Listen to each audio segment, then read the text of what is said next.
tidak gampang karena mafia ada di belakangnya. Tapi menurut saya dengan undang-undang pokok agraria sebenarnya sudah memadai. Tinggal aparatnya mau nggak melakukan penindakan mafia, mau nggak melakukan pencegahan. Di sini sehebat apapun undang-undang kalau pelaksananya diam, tidak menindak, tidak mencegah. Jadi dari segi substansi kuat, undang-undangnya sudah ada. Bagaimana dari struktur? Karena Presiden menyatakan substansi, struktur hukum, dan budaya hukum. Struktur hukum, ada jaksa, ada polisi, membentuk apa yang disebut dengan Satgas Pemberantasan Mafia. Ada menteri. Ya, tapi kalau Satgas yang dibentuk tidak dipilih orang-orang sehebat orang-orang KPK, nggak jalan ini. Mungkin rekan saya di Komisi 2 nanti bisa ngecek.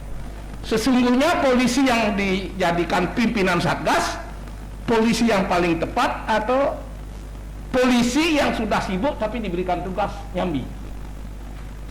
Saya curiga anggota Satgas ini masih nyambi pada tugas-tugas pokoknya. Kalau begitu mana dia bisa fokus? Nah kalau begitu gimana bisa mengharapkan? Ada jaksa, ada polisi, secara formal struktur hukumnya ada, efektivitas kerjanya yang tidak ada. Jadi kuncinya tetap di struktur.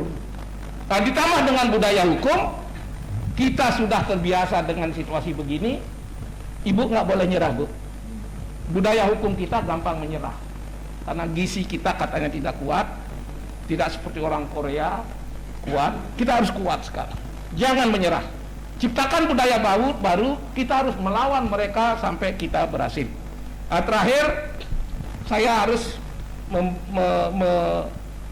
meminta waktu sedikit lagi bahwa kami pernah mengadakan seminar di sini dibuka oleh Ahmad Basarah.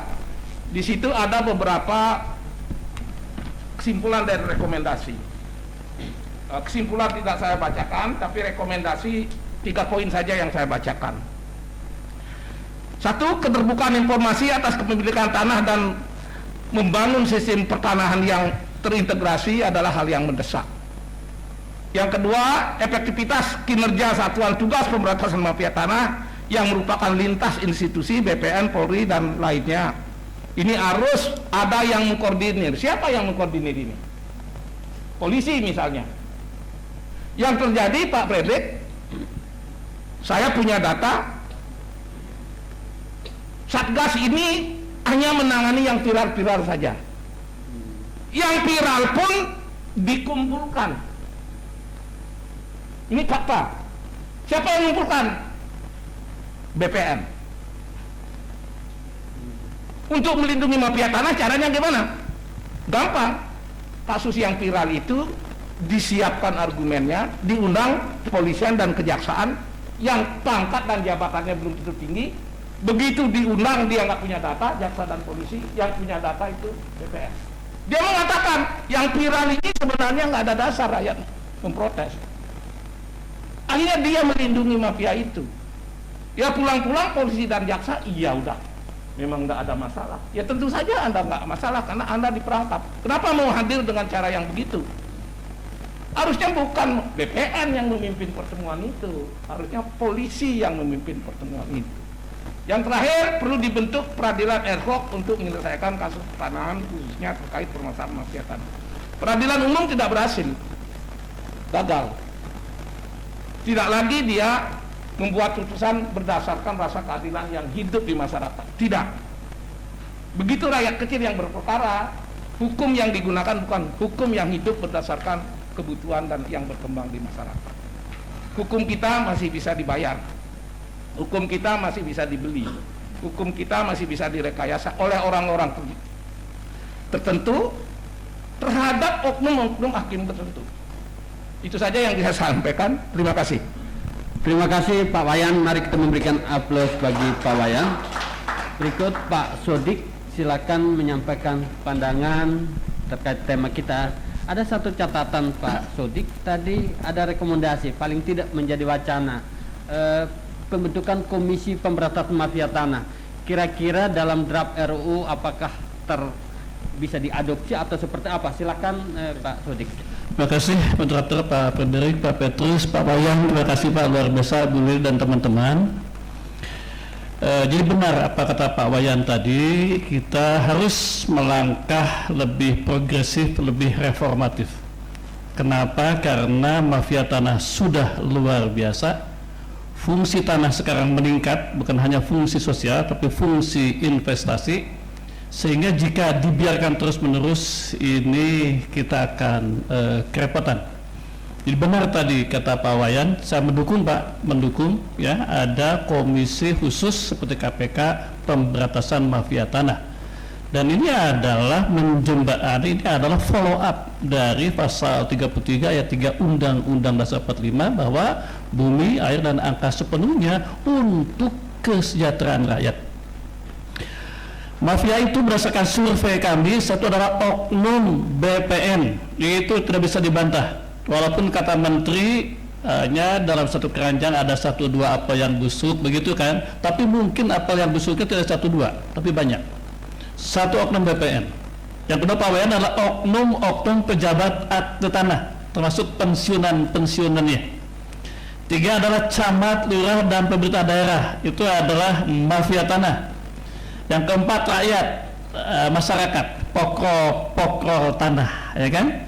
Dan yang sekarang bertambah kekhawatiran kita, mafia tanah itu adalah oknum penegakan hukum, oknum polisi, oknum jaksa, oknum hakim. Maka semakin lengkaplah mafia tanah itu. Bagaimana kita mengatasinya? Satu adalah tadi Pak, penegakan kekuatan hukumnya. Sudah ada satgas tapi memang belum maksimum kerjanya. Maka benar tadi jika ada komisi pemberantasan mafia tanah, itu luar biasa bagus dan kami dukung. Nah sebelum itu kita bisa melangkah Pak, PPSN itu bisa mulai diaktifkan. Memang dalam undang-undang Omnibus Law tentang hukum ini belum masuk Pak.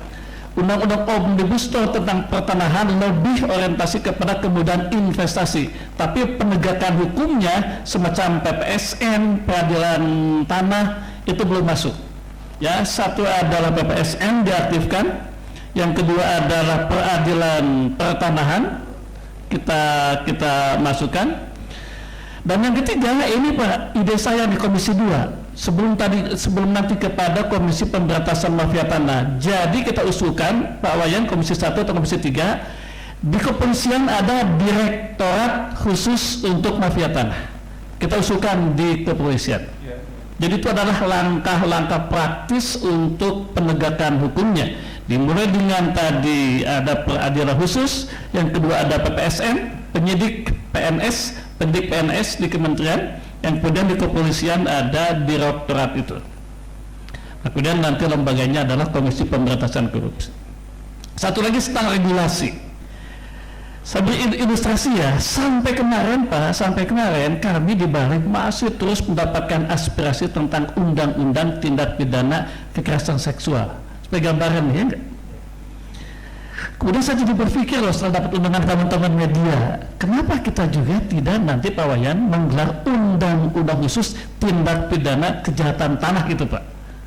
Kenapa? Karena tanah adalah aset yang luar biasa, diamanatkan oleh Undang-Undang Dasar 45, jumlahnya, luasnya tidak bertambah, sementara kepentingannya bertambah. Maka tadi bisa kita melangkah dari soal mengaktifkan penyidik PNS, ya, kemudian peradilan pertanahan, ada direktorat khusus di kepolisian, sampai kepada komisi khusus pemberantasan korupsi. Bahkan tadi jika memang diperlukan, maka jangan kalah dengan tindak pidana kekerasan seksual, itu juga bahaya dan penting. Ini juga tidak kalah bahaya loh. Ada undang-undang khusus tindak pidana kejahatan tanah dengan dasar tadi, satu amanat Undang-Undang Dasar 45, yang kedua luasnya tidak bertambah, Yang ketiga, fungsinya meningkat, apalagi sekarang fungsi investasi, maka saya kira layak untuk ke depan kita memikirkan tentang undang-undang khusus tindak pidana kejahatan. Saya kira ini adalah langkah yang seimbang. Satu, dari regulasi semacam itu, ada undang-undang itu, kemudian langkah-langkah penegakan hukumnya, Komisi Pemberantasan Mafia Tanah, dan bertahap dengan mengaktifkan penyidik PNS. Ya, ada Direktorat Khusus Direktorat Khusus Penyidikan Perusahaan Tanah di polisi dan seterusnya. Jadi poinnya adalah benar, kita tidak bisa lagi membiarkan harus ada langkah yang agresif dan progresif untuk pemberantas mafia tanah yang sudah merajalela seperti kata Bu Lili tadi, dan kami Komisi 2 mendengar banyak sekali mendapatkan masukan luar biasa yang sangat aneh-aneh bentuknya. Betul-betul hasil kerja sebuah mafia yang hanya bisa kita atasi dengan tadi langkah progresif dan sistematis dan integratif. Terima kasih, nanti kita diskusi. Assalamualaikum warahmatullahi wabarakatuh. Baik, terima kasih Pak Sodik. Berikut Pak Petrus Celestinus, silakan memberikan pandangan terhadap tema ini, dan mungkin juga tadi terutama dari testimoninya Ibu Lili seperti apa dari melihatnya dari praktisi hukum dan masukan rencana ke depan dalam pembahasan RUU Pertanahan. Terima kasih Pak. Silakan. Baik, terima kasih. Selamat siang kepada kita semua, juga terutama kepada Pak Sodik Mujahid, Pak Wayan, dan juga Ibu Lili sebagai korban sudah memberikan testimoni. Memang pengalaman Ibu Lili ini sebetulnya kejahatan yang konvensional ya, karena mafia ini kan sudah lama. Nah, kalau kita bicara tentang kerja mafia, sebetulnya memang mereka ini kan sudah menguasai semua aparatur, berlapis-lapis mereka kuasai, bahkan sampai mereka bisa membentuk karakter aparatur negara di dalam kaitan dengan kepentingan mereka ini sudah menjadi karakter mafia, dan di mana-mana. Tidak hanya di kota besar, Pontianak banyak korban. Yang sekarang ini mungkin ada beberapa perwakilan masyarakat dari Pontianak juga hadir di sini. Kemudian kita lihat juga di Labuan Bajo sebagai tempat investasi baru yang menjanjikan, mereka sudah masuk. Di Labuan Bajo itu ada satu lokasi yang strategis. Mendadak muncul 560 sertifikat yang mencaplok 200 hektar tanah hak ulayat masyarakat. Dan itu pemegang hak ulayat tidak tahu kapan diukur, kapan transaksi, tapi muncul 560 sertifikat. Tetapi anehnya, Pengadilan Negeri Labuan Bajo dalam putusannya menyatakan bahwa tindak pidananya terbukti pemalsuan, tetapi bukan merupakan kejahatan, sehingga terdakwa yang terdiri dari aparat BPN, kepala desa, camat, calo-calo itu diputus bebas bahwa tindak pidana pemalsuannya terbukti tetapi bukan merupakan kejahatan. Ini satu putusan yang aneh.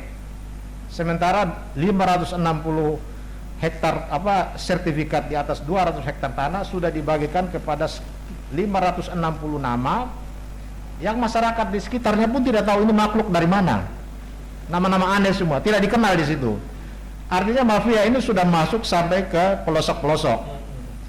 Nah, jadi kalau sekarang ini polisi, jaksa berbenah, ya, mereka menjadi orang yang baik, aparat penegak hukum yang betul-betul peduli kepada penegakan hukum.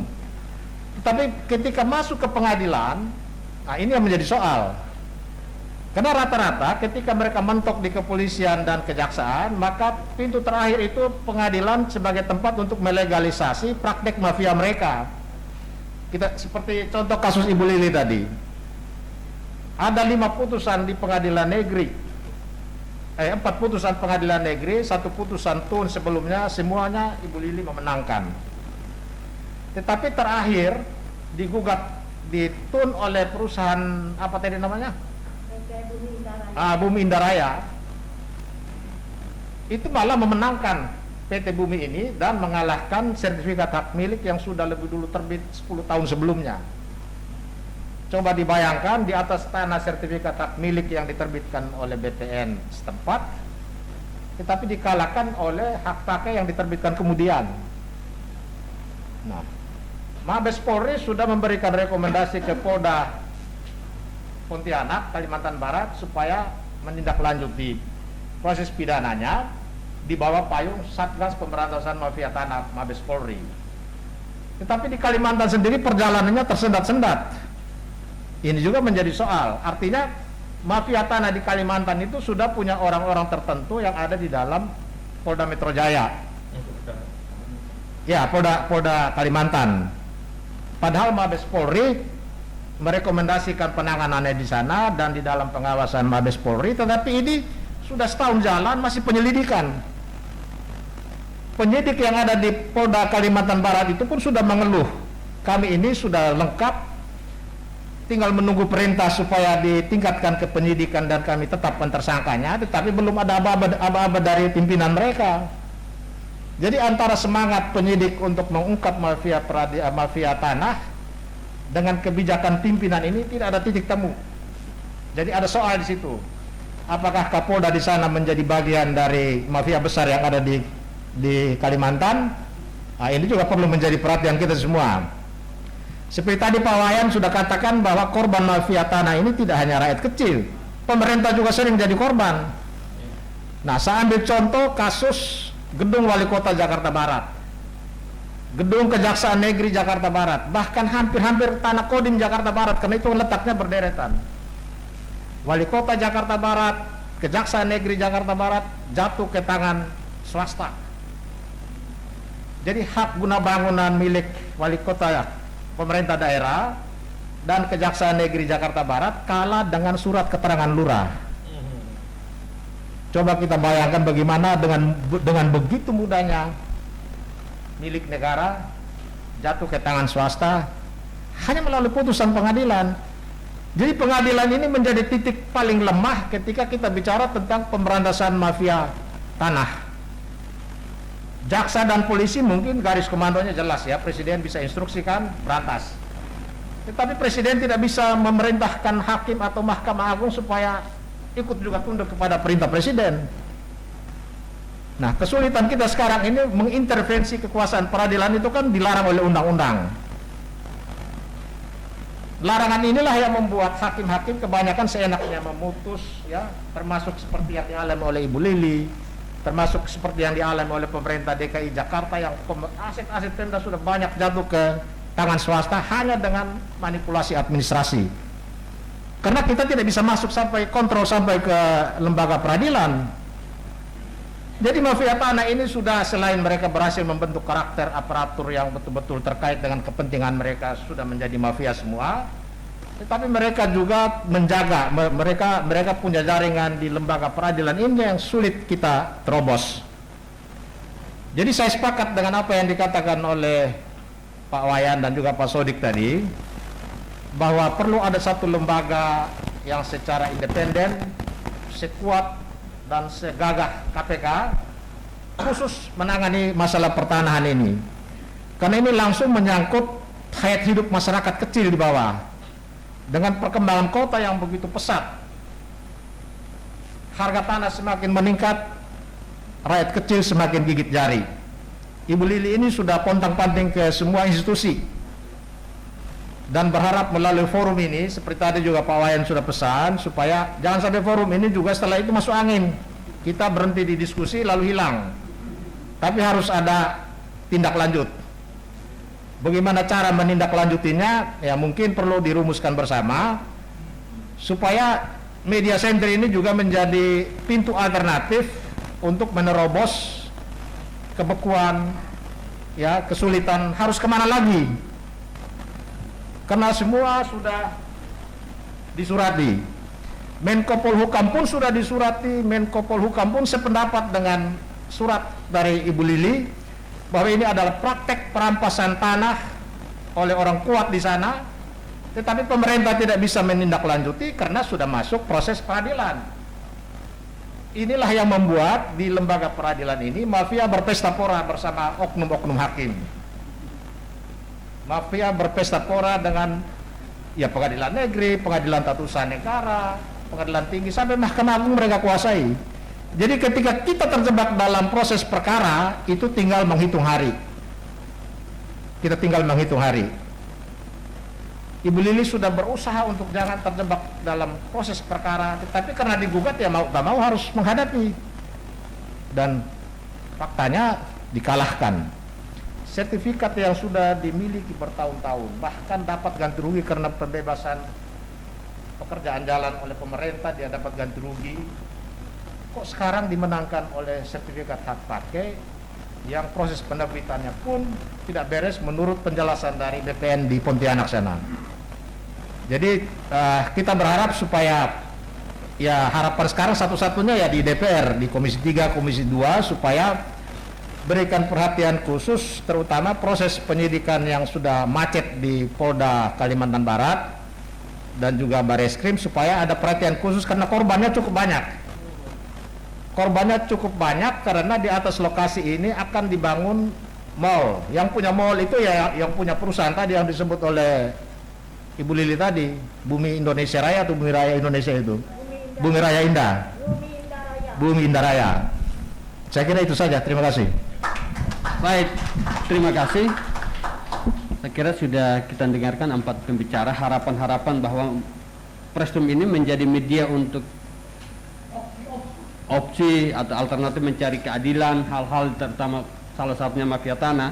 Dan saya kira kita patut mengapresiasi pada pengurus koridor wartawan yang memilih tema ini untuk kita diskusi bersama, didukung oleh kesekjenan DPR, terutama ini siaran langsung TV Parlemen bisa disaksikan seluruh rakyat Indonesia. Dan silakan saya akan membuka sesi dialog. Kita punya waktu lebih dari setengah jam. Oke, Pak John, Pak Jamida, Pak Erwin. Oke, kalau ada lagi nanti kita buka ya. Silakan Pak John dulu. Nanti Pak Jamida, habis Pak Erwin. Yang berikut nanti masuk daftar list ya. Ya, baik, saya John Octaveri. Berpendapat juga boleh barangkali ya, selain gagasan bertanya ya. Maksud saya begini, saya melihat kasus ini bukan kasus baru, lalu berputar-putar di persoalan solusinya.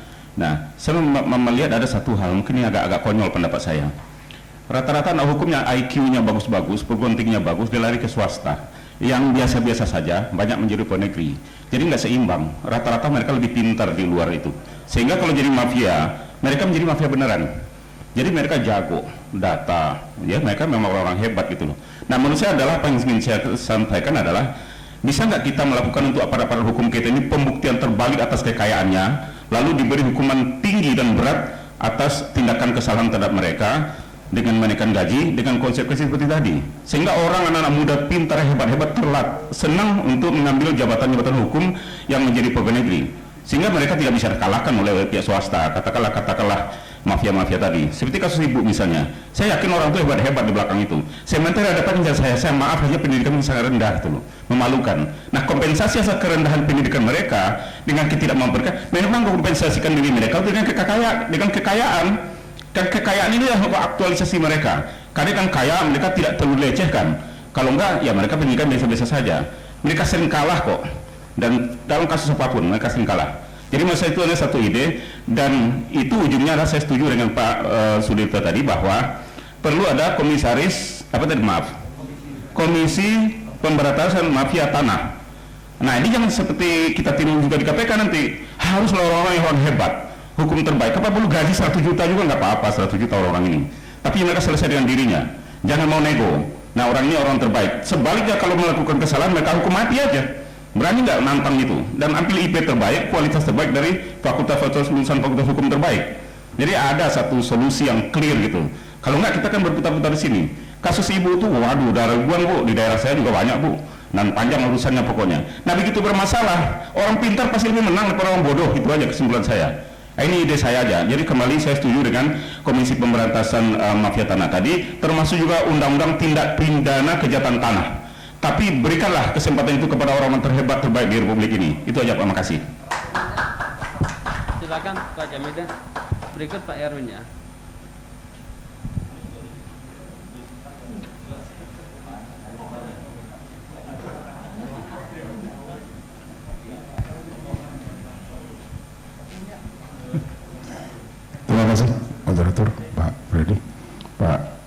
narasumber, Ibu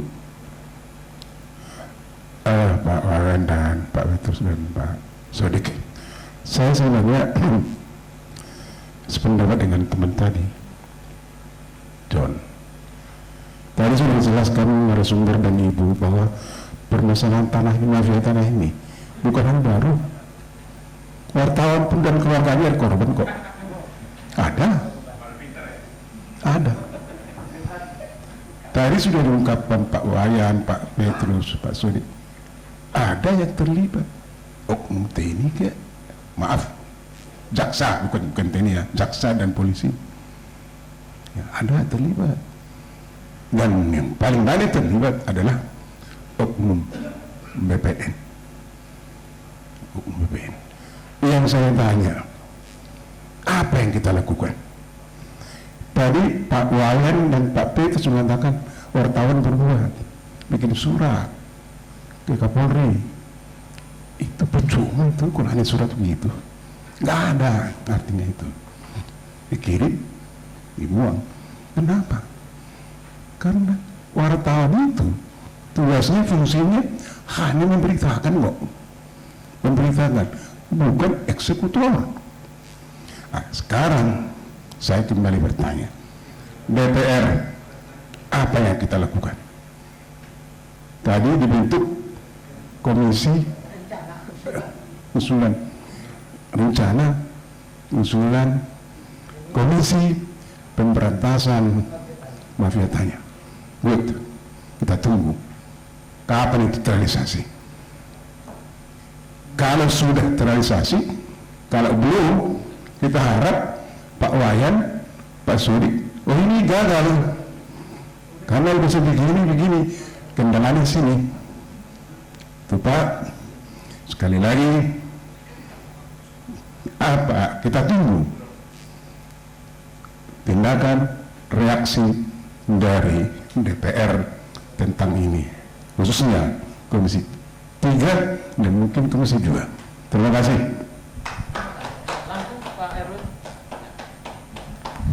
Assalamualaikum warahmatullahi wabarakatuh. Selamat siang, salam sejahtera bagi kita semua.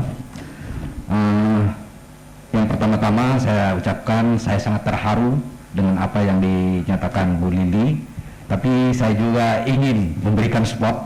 Semangat terus Bu, mudah-mudahan dengan semangat Ibu, mafia tanah ini bisa terbongkar, terberantas, ataupun terkubur. Terus untuk pertanyaan saya ke 4 narasumber, khususnya 2 anggota DPR RI. Kalau saya lihat dari petanya di sini, ada Pak Wayan, seorang pakar hukum yang sudah melanglang buana mulai dari era Orde Baru. Apalagi di masalah jamnya beliau itu salah satu pengisi semua media mungkin ya, karena salah satu tokoh aktivis hukum di Senayan sana dulu, di Senen. Beliau itu sangat-sangat dikenal, seorang yang sangat bijak dan pemberani. Apalagi saat ini partainya PD Perjuangan, satu partai dengan Pak Presiden sebagai partai penguasa. Di sampingnya juga ada Komisi 2 yang kebetulan saat ini yang punya gawe tentang RUU pertanahan, yang dulu memang lawan politiknya PD Perjuangan, sekarang ini telah bersatu. Kalau saya rasa kalau sudah bersatu para pakar politik ini, tidak ada yang tidak bisa terlaksana. Semoga mafia tanah ini nanti bisa terberantas. Untuk Pak Sodik, pertanyaan saya, dalam RUU pertanahan ini apakah ada dibahas Pak termasuk masalah dalam pasal per pasal di RUU pertanahan itu masalah mafia tanah?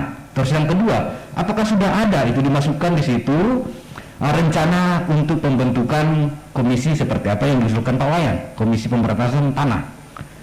Terus untuk Pak Wayan sendiri Bapak tadi sudah mendengar secara gamblang apa yang disampaikan Bu Lili dan Pak Petrus. Bapak sebagai Komisi 3 yang punya mitra polisi, Kapolri, Kejaksaan, dan Menteri Hukum dan HAM, kebetulan Menteri Hukum Pak Yasona, kebetulan satu partai dengan Bapak. Kapan Komisi 3 akan memanggil Kapolda Kalimantan Barat dan Kejaksaan Tinggi Kalimantan Barat untuk menyelesaikan kasus yang disampaikan oleh Bu Lili ini. Pertanyaan sekian. Wabillahi taufiq wal hidayah. Assalamualaikum warahmatullahi wabarakatuh. Selamat siang, salam sejahtera. Baik, terima kasih.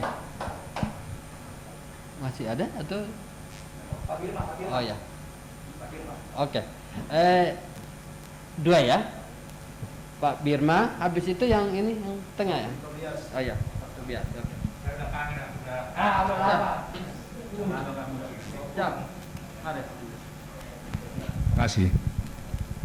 Tapi anggap aja intermezzo ya, karena kebetulan orang saya namanya intermezzo.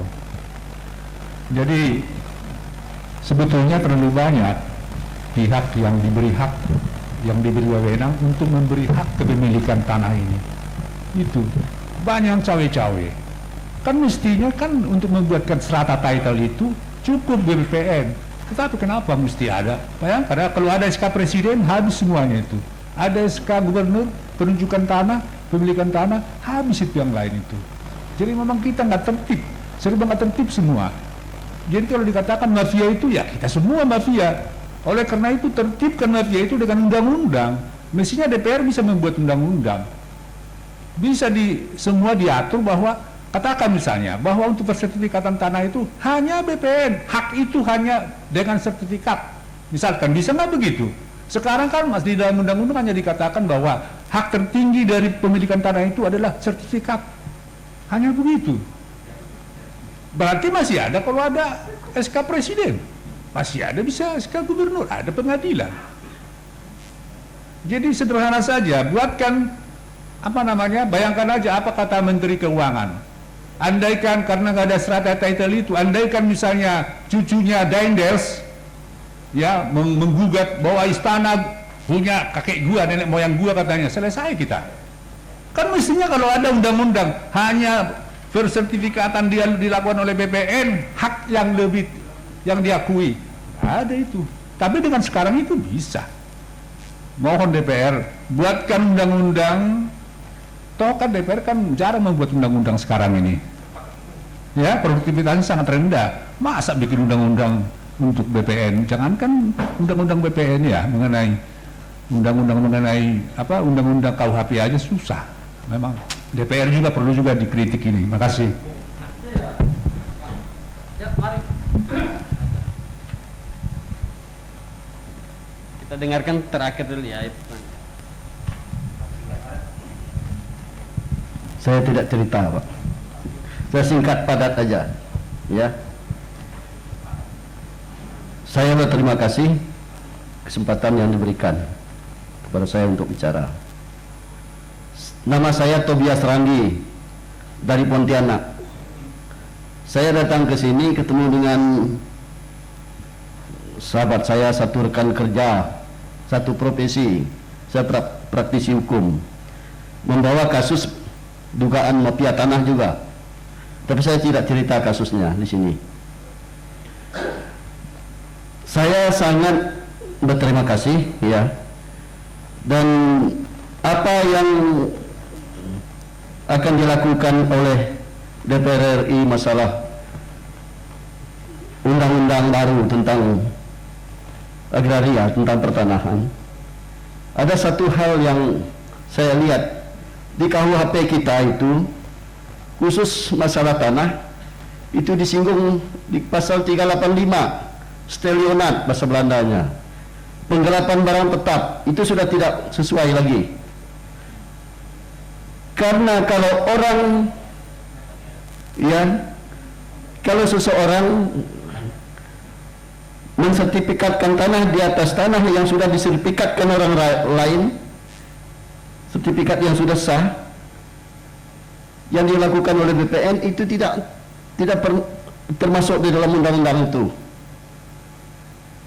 Nah, artinya kalau sertifikatnya tumpang tindih macam mana? Itu masukan. Bukan hanya menjual lahan yang sudah bersertifikat, menjual, menyewakan, menggadaikan dan sebagainya. Itu pasal 385. Saya mohon ini dimasukkan juga. Kemudian komisi anti mafia tanah itu sangat penting, Pak. Saya sangat mengapresiasi itu. Penting itu dibuat. Kemudian yang saya katakan selama ini, saya mengatakan bahwa BPN itu adalah pejabat yang paling bersih di Indonesia ini. Tidak pernah tersentuh KPK.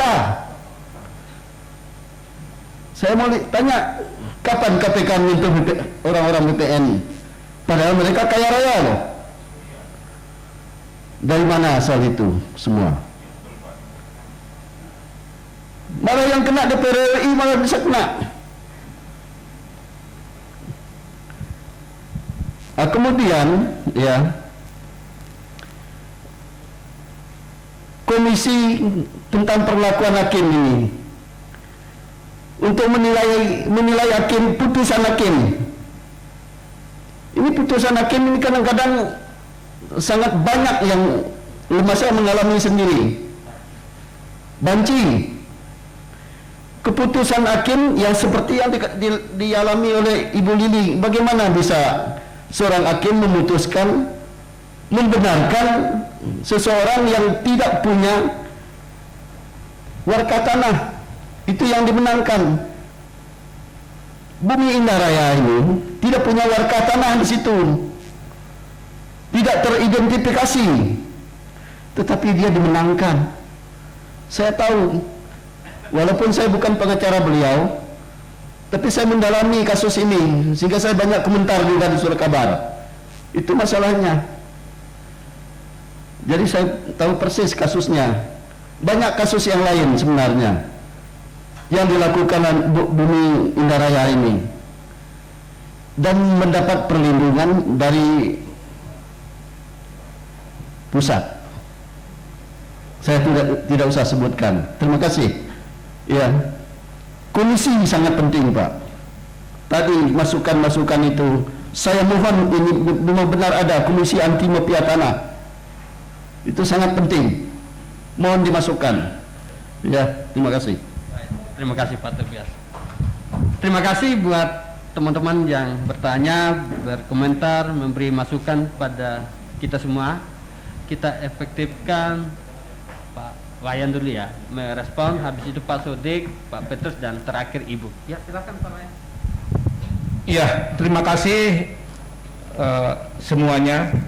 Terima kasih buat para narasumber, karena memang sebetulnya saya hanya bisa 1 jam. Karena jam 2 saya udah rapat, tapi berbolos sedikit. Karena ini menarik. Mudah-mudahan saya tidak dihukum di sana karena ini menarik banget. Jadi waktu tinggal sedikit, maka saya cepat-cepat saja yang konkret-konkret. Yang pertama bukan pertanyaan, tapi melemparkan, bisa nggak pembuktian terbalik dalam mafia tanah? Di undang-undang anti korupsi secara implisit ada, tapi aparat belum pernah melaksanakannya karena harus mengurai. Tapi eksplisit di undang-undang anti korupsi pembuktian terbalik juga belum tampak. Khusus mafia tanah memang belum ada aturannya, masih menggunakan kitab undang-undang hukum pidana. Sebelum nanti rekan kita dari Komisi 2 berhasil membuat undang-undang tidak pidana kejahatan tanah, ya mudah-mudahan nanti ada. Yang kedua, lebih baik kita fokus sekarang. Kapolri kita percaya supaya kita tidak berhadapan dengan banyak pihak, karena Ibu pun tidak mengeluh dengan Kapolri. Yang dikeluhkan Kapolda ke bawah.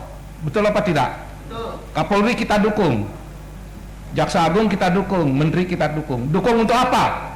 Tindak oknum-oknum yang bermain dengan mafia tanah. Jangan ada ampun, karena ini sangat berbahaya. Kapolri boleh memaafkan Kapolda, Kapolres, Kapolsek yang bermain-main dengan cara lain. Tapi kalau dengan mafia tanah mereka bermain, tindak tegas. Kalau perlu mereka berikan tindakan yang paling keras. Itu yang kedua. Yang ketiga, supaya ada solusi walaupun ini sangat terbatas, karena kami anggota DPR, anggota fraksi, satu bagian kecil daripada komisi.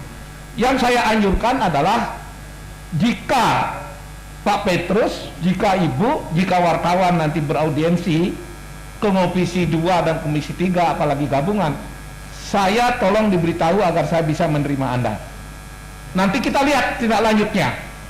Bapak-bapak udah tahu kalau bicara dengan anggota fraksi belum apa-apa, karena yang punya kompetensi itu kan fraksi, pimpinan fraksi. Maka buat kami agar kita, teman kita di Komisi 2 bersama Anda, ya, tempuh mekanisme, harus ada kesabaran. Dulu ketika saya di LBH, ketika saya pengacara ICW dulu, bagaimana teriak-teriak tentang undang-undang korupsi, belum membuat Komisi Pemberantasan Korupsi. Tapi saya yakin itu akan terjadi, dan terjadilah. Walaupun sekarang KPK menghadapi guncangan, kita tinggal menyempurnakannya. Maka sekali lagi segera jadwalkan Pak Freddy, kalau wartawan beraudiensi ke Komisi 3 pengurus ini, nggak ada yang berani tolak. Juga ke Komisi 2, yakin nggak ada yang berani tolak. Nah, yang terakhir,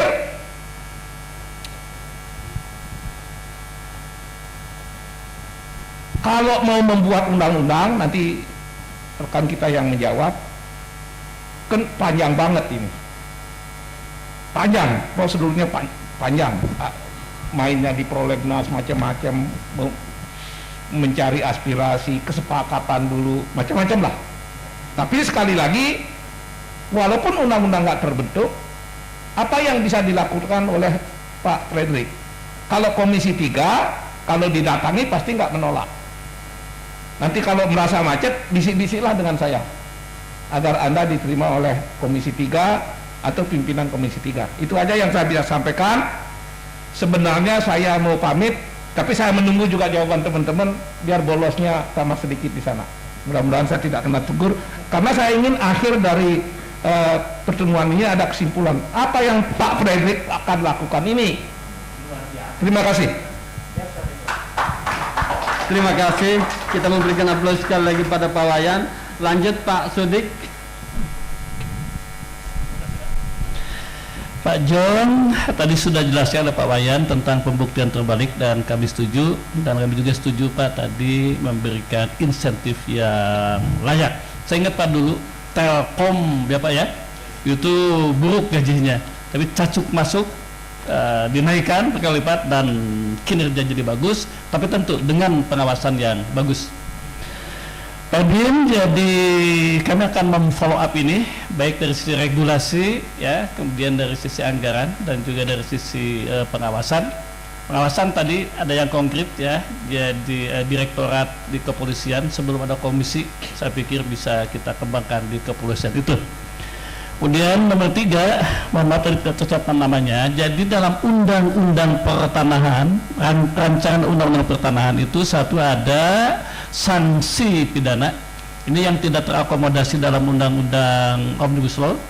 Yang kedua tentang peradilan pertanahan juga tidak masuk, dan juga tentang penyidik PNS itu tidak masuk ya dalam undang-undang ini. Nah, kemudian jika tadi ada ide tentang Komisi Pemberantasan Korupsi, maka akan kita masukkan. Bahkan yang tadi Pak, jika diperlukan, bukan hanya undang-undang tindak pidana kekerasan seksual, tapi undang-undang tindak pidana kejahatan tanah. Tapi nanti kita lihat dari Pak Patrus dan Pak Wayan bagaimana dalam KUHP ya. Jika tidak cukup, kita bikin hal khusus yang tadi. Kemudian nanti Pak Petrus akan menambah, sebetulnya hak itu hanya dari BPN Pak ya, tapi BPN apakah dia sendiri-sendiri atau jadi oknumnya sering membuat sertifikat lain gitu ya nggak Pak, apakah SHM, HGU dan HGB. Pak di Bandung luar biasa Pak, lah cerita Pak, itu satu kota Pak di Jalan Banteng, mereka selama ini membayar Pak kepada Pemkot, karena tanahnya adalah tanah Pemkot gitu Pak ya, diakui oleh Pemkot Pak, ada buktinya. Tiba-tiba Pak ada 10 rumah yang tiba-tiba mengeluarkan sertifikat hak milik gitu Pak. Nah, itu kan luar biasa. Jadi haknya adalah dari BPN tetap, tapi mafianya yang luar biasa. Nah, sebagai penutup Pak, saya kira tidak salah Pak Wayan ya, jika saya Pak Wayan fraksi Gerindra, fraksi PDIP mendukunglah pemberantasan Komisi Pemberantasan Korupsi, dan jika diperlukan ya jika diperlukan ada undang-undang khusus tentang tindak pidana kejahatan mafia tanah jika diperlukan. Dalam konteks itulah sekali lagi saya berterima kasih kepada teman-teman yang tanggap ya membuat diskusi sesuatu yang luar biasa Pak. Kami Komisi 2 Pak, waduh repot sekali ya menampung aspirasi dengan bentuk-bentuk kejahatan yang luar biasa. Benar tadi kata Pak John ya, mereka lebih pintar ya, lebih pintar dari kita. Kita mendukung Pak itu ya langkah progresif kita dan mohon teman-teman terus menyampaikannya seperti halnya meramaikan undang-undang tindak pidana kekerasan seksual. Maka tolong bantu kami juga terus membuat narasi tentang komisi ini dan juga tentang undang-undang. Terima kasih Pak. Assalamualaikum warahmatullahi wabarakatuh. Waalaikumsalam.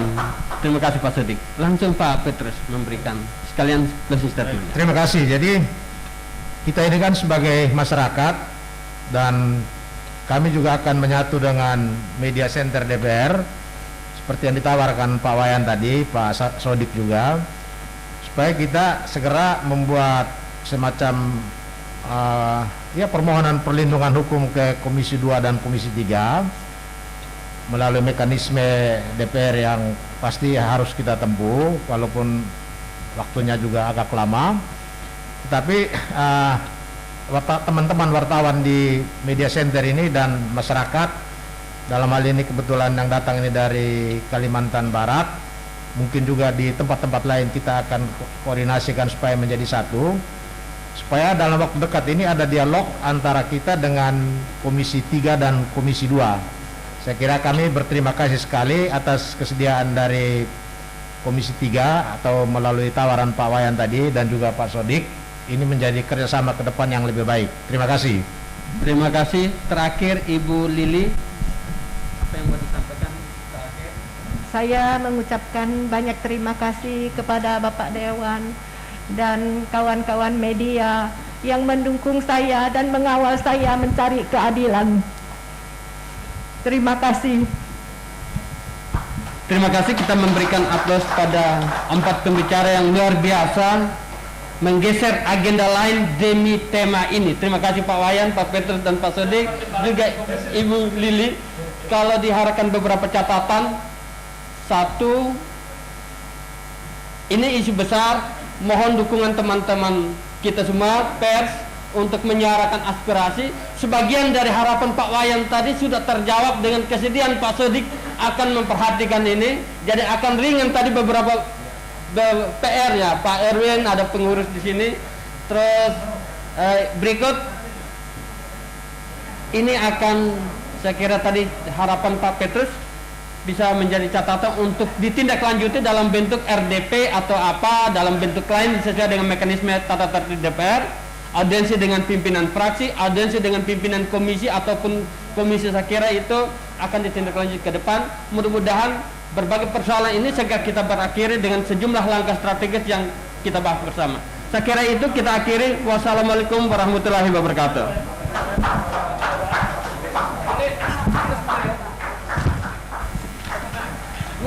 Makasih banyak Pak Sodik.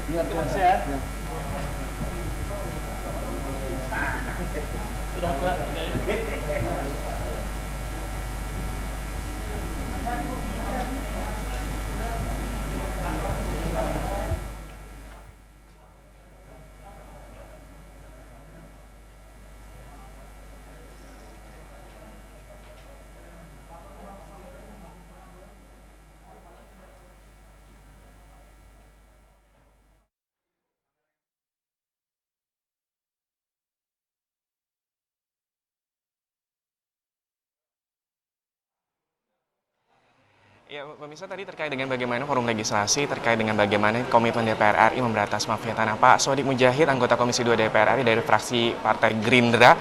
Sebenarnya apa sih Pak kalau misalnya kita ngomongin berbagai cara sudah dilakukan baik DPR, pemerintah dalam ini Satgas juga bertahun-tahun dari era Pak SBY. Kalau dari Pak Sodik sendiri melihatnya di lapangan, bertemu dengan konstituen, apa sih Pak sebenarnya permasalahan di lapangan seperti yang terjadi? Oke, pertama terima kasih kepada teman-teman media menggelar diskusi ini. Yang kedua, kita harus bangun kesadaran yang luar biasa bahwa mafia tanah itu sudah luar biasa lingkarannya, kejahatannya, korbannya, dan juga harus bangun lagi kesadaran bahwa kejahatan mafia tanah itu luar biasa. Kenapa? Karena tanah adalah aset, ya, aset sosial, aset ekonomi, aset negara, dan jika ada gangguan-gangguan terhadap tanah oleh mafia ini akan berdampak yang luar biasa, baik bagi negara ataupun bagi rakyat. Apa penyebabnya? Ada dua hal. Satu adalah tentang aksinya ya, satgas yang sudah dibentuk mungkin belum bekerja maksimum. Kenapa? Karena mafia tanah itu adalah oknum BPN, oknum notaris, oknum camat, oknum lurah, dan oknum penegak hukum. Nah, itulah maka perlu upaya penegakan hukum yang luar biasa, yang bisa jadi kinerjanya perlu seperti kinerja KPK. Hanya dengan lembaga, dengan kekuatan yang penuh dan kinerja mirip KPK, maka mafia tanah bisa diatasi. Itulah maka tadi saya, Sodik Mujahid Gerindra, setuju dengan usul Pak Wayan, PDIP, untuk difikirkan pembentukan Komisi Pemberantasan Mafia Tanah. Itu adalah dari sisi aksi. Nah, sekarang dari sisi regulasi. Regulasi memang dalam Omnibus Law tentang peradilan tanah, ya, tentang pidana tanah itu belum masuk. Karena itulah maka jika tadi kita setuju tentang Komisi Pemberantasan Mafia Tanah, sekalian saja regulasinya pun kita tingkatkan, ada undang-undang tindak pidana kejahatan mafia tanah. Jadi dua langkah yang kita lakukan, satu adalah aksinya, penegakan hukumnya, ya, dengan komisi itu, kemudian regulasinya. Nah, sebelum kepada komisi, ada langkah-langkah yang bisa kita lakukan. Satu adalah penyidik PNS, yang kedua Direktorat Kejahatan Tanah di Kepolisian. Tapi jika itu pun misalnya tidak berubah signifikan, seperti halnya Satgas, saya kira pilihan Komisi Pemberantasan Mafia Tanah yang diusulkan Pak Wayan tadi harus kita dukung. Tapi nanti kalau misalnya di Komisi Pemberantasan Mafia Tanah tidak tumpang tindih dengan kementerian atau lembaga lainnya yang juga sudah mengurusi, misalnya dari Kementerian atau BPN yang sudah membuat Satgas, karena menurut Pak Sodik ini diperlukan sekali untuk membantas aksi tadi. Ya, memang soal lembaga baru ini Presiden pun sedang membatasi pembentukan lembaga baru. Tapi saya melihat sekali lagi bahwa mafia tanah itu kejahatannya sudah luar biasa. Saat ini sudah mengganggu dan apalagi ke depan. Sementara kita paham sekali bagaimana strategisnya, bagaimana bermaknanya peran tanah bagi rakyat, bagi negara, ya, bagi perusahaan. Jika ini tidak kita selesaikan ke depan bangsa kita akan punya masalah yang besar. Karena itulah maka saya kira benar tadi kata Pak Wayan, bentuk Komisi Pemberantasan Mafia Tanah dengan kriteria, kekuatan, dan kinerja seperti halnya KPK kemarin-kemarin. Kita tunggu Pak Sodik di Komisi 2 nanti mendorong bagaimana Komisi Pemberantasan Mafia Tanah ini didorong dan juga bekerja sama dengan Komisi 3. Terima kasih Pak. Terima kasih ya. Siap Pak. Dan misalnya demikianlah tadi forum legislasi edisi hari ini Selasa 15 Maret 2022. Saya Subki Abdul beserta seluruh kerabat kerja yang bertugas mengucapkan terima kasih dan sampai jumpa.